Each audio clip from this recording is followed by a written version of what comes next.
আৰু এই মুহূৰ্তৰ এক ৰাজনৈতিক ব্ৰেকিং অসম জাতীয় পৰিষদত মুখ্যম আঘাত অসম জাতীয় পৰিষদৰ দলৰ প্ৰতিষ্ঠাপক নেতা জিয়াউৰ ৰহমানে এৰিব দল পদত্যাগৰ বাবে ইতিমধ্যে সাজু হৈছে অসম জাতীয় পৰিষদৰ সম্পাদক তথা মুখপাত্ৰ জিয়াউৰ ৰহমান লুৰিণজ্যোতি গগৈৰে মতানৈক্যৰ বাবে এই সিদ্ধান্ত পুনৰবাৰ জনাইছো অসম জাতীয় পৰিষদত মুখ্যম আঘাত অসম জাতীয় পৰিষদৰ দলৰ প্ৰতিষ্ঠাপক নেতা জিয়াউৰ ৰহমানে এৰিব দল পদত্যাগৰ বাবে ইতিমধ্যে সাজু হৈছে অসম জাতীয় পৰিষদৰ সম্পাদক তথা মুখপাত্ৰ জিয়াউৰ ৰহমান লুৰিণজ্যোতি গগৈৰ মতানৈক্যৰ বাবে এই সিদ্ধান্ত গ্ৰহণ কৰাৰ কথা শেহতীয়াকৈ পোহৰ ৰাখিছে আৰু নিৰ্বাচনৰ প্ৰাক মুহূৰ্তত এনেদৰে অসম জাতীয় পৰিষদত মুখ্যম আঘাত অসম জাতীয় পৰিষদ দলৰ প্ৰতিষ্ঠাপক নেতা জিয়াউৰ ৰহমানৰ দল ত্যাগৰ খবৰ আহি পৰিছে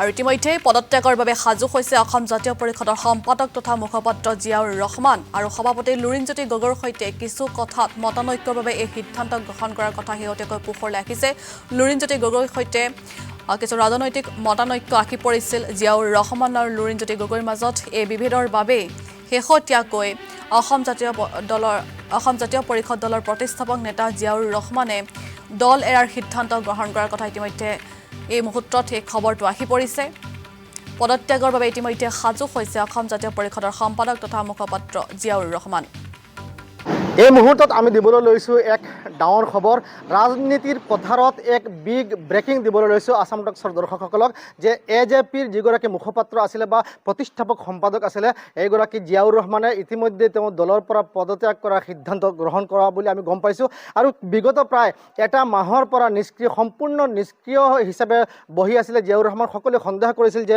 জিয়াউৰ ৰহমানে দলৰ যিসকল সভাপতি আছে বা অন্যান্য যিসকল নেতা আছে তেওঁলোকৰ সৈতে মতানৈক্য হোৱাৰ পিছতে বা ৰেজাউল কৰিম চৌধুৰী যমুনামুখ বিধানসভা সমষ্টি বা বৰ্তমানৰ বিন্নাকান্দি সমষ্টিত ৰেজাউল কৰিম চৌধুৰীয়ে পদাৰ্পণ কৰাৰ পিছতে জিয়াউৰ ৰহমান অসন্তুষ্ট হৈ দল ত্যাগ কৰিলে নেকি কিয় তেওঁ নীৰৱ হৈ আছে আমি ইতিমধ্যে বিচাৰি আহি জিয়াউৰ ৰহমানৰ ঘৰত উপস্থিত হৈছোঁ আৰু তেওঁৰ বাসগৃহ বৰ্তমান নীলবাগানত আহি উপস্থিত হৈছোঁ আৰু এই জিয়াউৰ ৰহমান ডাঙৰীয়াক পাইছোঁ আপোনাক আমাৰ আসাম টক্সলৈ আপোনাক স্বাগতম জনাইছোঁ আপুনি বিগত বহুদিন ধৰি নীৰৱ হৈ আছে বা নিষ্ক্ৰিয় হৈ আছে আমি গম পাইছোঁ ইতিমধ্যে যে আপুনি বেলেগ কিবা চিন্তা কৰিছে যে দল ত্যাগ কৰাৰো চিন্তা চৰ্চা কৰি আছে বা আপুনি পদত্যাগ কৰাৰ চিন্তা কৰিছে আচল সত্যটো কি জানিব বিচাৰিছোঁ আপোনালোকে মানুহ মাৰি পেলাব মই একো দল ত্যাগো কৰা নাই আৰু একো মই নিষ্ক্ৰিয় হৈ থকা নাই মই ঠিকেই আছিলোঁ মই অকণমান দিনৰ কাৰণে বিৰতি ল'ব খুজিছোঁ ৰাজনীতিৰ পৰা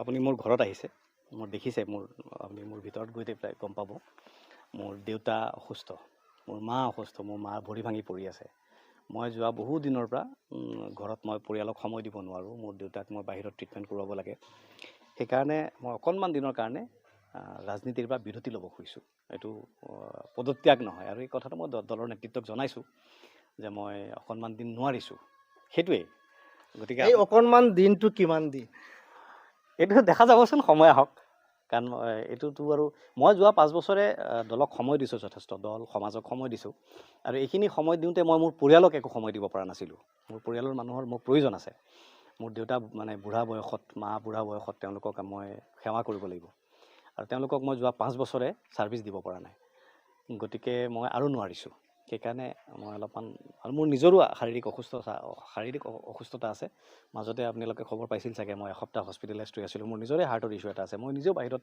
ট্ৰিটমেণ্ট কৰাব লাগে অলপমান বাহিৰত যাব লাগে সেইকাৰণে মই অলপ দিন বিৰতি শুনা পাইছোঁ আপুনি লুৰিণজ্যোতি গগৈ ডাঙৰীয়াৰ সৈতে আপোনাৰ মতানৈক্য হৈছে ৰেজাউল কৰিম চৌধুৰীৰ দলত আগমন সম্পৰ্কে এইটো সঁচা নেকি আপোনালোকে তেনেকৈ ব্যাখ্যা কৰিছে কিন্তু প্ৰকৃত কথাটো এনেকুৱা যে মই ৰাজনীতি কৰিব খুজিছিলোঁ মই বিধানসভাৰ ইলেকশ্যন খেলিব খুজিছিলোঁ মোৰ ইচ্ছা আছিল আৰু মোক দলেও মোক এইটো আগবঢ়াইও দিছিলে যোৱা আগষ্ট মাহত দলে মোক গ্ৰীণ ছিগনেল দিছিলে যে যোৱা তুমি সমষ্টিত কাম কৰাগে মই আহিলোঁ সমষ্টিত বিন্নাকান্দিত মই ঘূৰি পেলাই যেনেকৈ এটা ভাত পিটিকিলে গোটেই চৰুৰ খবৰ পোৱা যায় তেনেকৈ মই অলপমান পিটিকি চাই দেখিলোঁ যে মোৰ পক্ষে বিন্নাকান্দিত ইলেকশ্যন খেলাটো বৰ এটা বুদ্ধিমানৰ কাম নহ'ব কাৰণ ইয়াতে আজমল চাহাবে নিজে খেলিব বুলি শুনি আছোঁ বদৰুদ্দিন আজমল চাহাবে ইলেকশ্যন খেলিলে মই আজমল চাহাবৰ লগত কম্পিটিশ্যনত যাবৰ কাৰণে যিটো সৰঞ্জামৰ প্ৰয়োজন আৰ্থিক দিশটোৰ পৰা আৰম্ভ কৰি অন্যান্য যিবোৰ বিষয় সেইবোৰ মই সিমান পৰিমাণে ইকুইপড নহয় গতিকে মই দেখিলোঁ যে মই ইলেকশ্যন খেলাটো বুদ্ধিমানৰ কাম নহ'ব মই উভতি গৈ দলৰ নেতৃত্বকেতো জনাইছোঁ যে মোৰ কাৰণে এইটো সম্ভৱ নহ'ব, কাৰণ তাত পৰিৱেশ বেলেগ। তাৰপিছত ৰেজাউল কৰিম চৌধুৰী ডাঙৰীয়াক যোগদান কৰোৱা হৈছে। গতিকে তেখেতৰ যোগদানৰ লগত মোৰ ইলেকশ্যন নেখেলাৰ বা মোৰ ৰাজনীতিৰ পৰা বিৰতি লোৱাৰ মানে সম্পৰ্ক নাই। এইটো দুটা সম্পূৰ্ণ বেলেগ বেলেগ বিষয়। এইটো এটা বাক্যত ক'বলৈ গ'লে কাকতালীয়, যদিও একে সময়তে হৈছে, কিন্তু কথাটো এটাৰ লগত আনটোৰ সম্পৰ্ক নাই। আৰু মই বহুত দিনৰ পৰা ভাবি আছিলোঁ যে মই অকণমান অব্যাহতি ল'ম, আৰু যিহেতু মই ইলেকশ্যন নেখেলোঁ, গতিকে এই মুহূৰ্তত মই সক্ৰিয় হৈ নাথাকিলেও অসুবিধা নাই। কাৰণ দলটোক আগবঢ়াই লৈ আহোঁতে যেতিয়া দলত বহুত বেছি মানুহ নাছিল, দল যেতিয়া দুৰ্বল হৈ আছিল, তেতিয়া আমি ছাৰ্ভিচ দিছিলোঁ। মোৰ কাম কি আছিলে দলত? মোৰ কাম এইটো আছিলে যে জনমত সৃষ্টি কৰা, যে বিজেপি দলৰ যিটো দুৰ্নীতি, অনিয়মৰ ৰাজনীতি, একনায়কত্ববাদী স্বেচ্ছাচাৰী ৰাজনীতি, হিমন্ত বিশ্ব শৰ্মা ডাঙৰীয়াৰ নেতৃত্বত সাম্প্ৰদায়িক ৰাজনীতি, বিজেপি দলৰ সাম্প্ৰদায়িক ৰাজনীতি, এইবোৰৰ বিৰুদ্ধে ৰাইজক একগোট কৰা, ৰাইজক বিজেপিৰ বিৰুদ্ধে জনমত সৃষ্টি কৰি বিজেপিৰ বিৰুদ্ধে মানুহক নিয়া, সেই কামটোহে মোৰ মূল কাম আছিল। আৰু সেই কামটো আমি সফল বুলি নকওঁ, এটা পৰ্যায়লৈকে আমি লৈ আহিছোঁ। দলটোক শক্তিশালী কৰাৰ ক্ষেত্ৰত আমাৰ যিখিনি অৱদান আমি আগবঢ়াব পাৰোঁ, এটা পৰ্যায়লৈকে আমি লৈ আহিছোঁ। না, মই কৈলোঁ কথাখিনি। গতিকে এতিয়া মই দেখিছোঁ এটা পৰ্যায়লৈকে দল আহি গ'ল। এতিয়া দলত আৰু বহুত মানুহ আহিছে, বহুত মানুহ আহিব, দল শক্তিশালী হৈছে। গতিকে এতিয়া মই নাথাকিলেও চলি যাব। যেতিয়া আমি নাথাকিলে নচলা অৱস্থা আছিল, তেতিয়া আমি আছিলোঁ। এতিয়া দেখিছোঁ আমি নাথাকিলেও চলিব। মই মৰিলেও দিন গ'লে ৰাতি হ'ব, জোনবিলি ওলাই থাকিব বুলি কবিতা এষাৰ আছে নহয়, তেনেকুৱা পৰিস্থিতি যে মই নাথাকিলেও এতিয়া চলিব। অন্যান্য বহুত মানুহ আছে, তেওঁলোকে দলটো আগবঢ়াই লৈ যাব পাৰিব।